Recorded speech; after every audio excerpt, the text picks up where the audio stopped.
Hello YouTube, welcome to the removal of this carburetor. This is pretty easy, as long as you don't get bit by mosquitoes. They're out in full force. Okay, here's how this control goes on this. There's two screws down there I took out, and then what I did is I tilted it this way. Bear with me. That takes off the choke rod. Get that out of the way. This has a peg that runs this. You see that? And we'll turn it, and then you have a rod going down here. Okay? Now what we're going to do means we took the flywheel cover off, and we actually have the flywheel removed. We're going to take this bolt out on the carburetor down here. We'll fix this. We want to take this off as one whole unit because we have this rod running down here, because this can be run with a cable down below or the hands, the little dash panel, whatever you call it. We're going to take this off as one unit. So you can get these off with the carburetor on the tank. That's how I want to remove it. That's how I always did it. And we do have a kill wire. There's two of them. There's one up here on this control. There's a second one down here on the bottom of the motor. So you have two different kill wires. You can almost see it over here on the other side. My finger's sticking through there. So gotta remember that. There's two of them.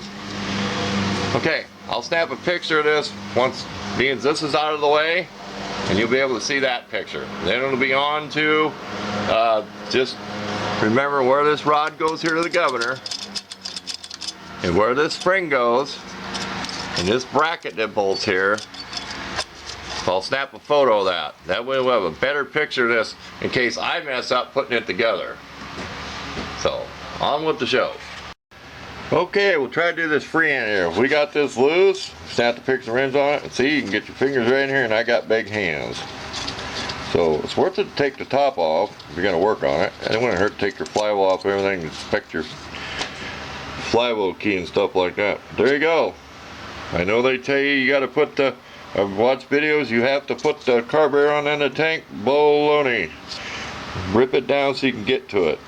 Look how clean these bolts are. This motor's in good shape. It will take a whatever 3/8 or a 3/8. I have a 6-sided wrench used on brake bleeders on cars.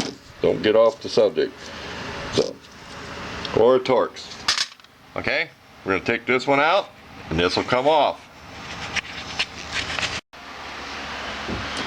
Okay.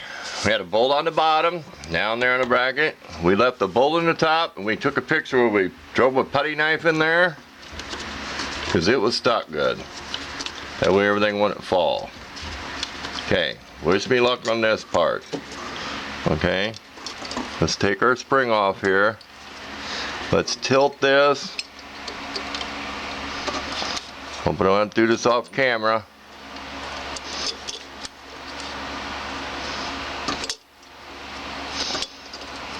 There you go. Kind of had to fidget with it. So there's your governor rod. It's a vane type with the wind blows on it. Goes whatever direction. I ain't gonna think of what direction goes down. So we'll remember that. That fidgets in there. Here's where your spring was. There you go. It's one whole assembly. So when you work on this, you keep everything together. That's how I do it. Okay. We'll pause and we'll bring you back.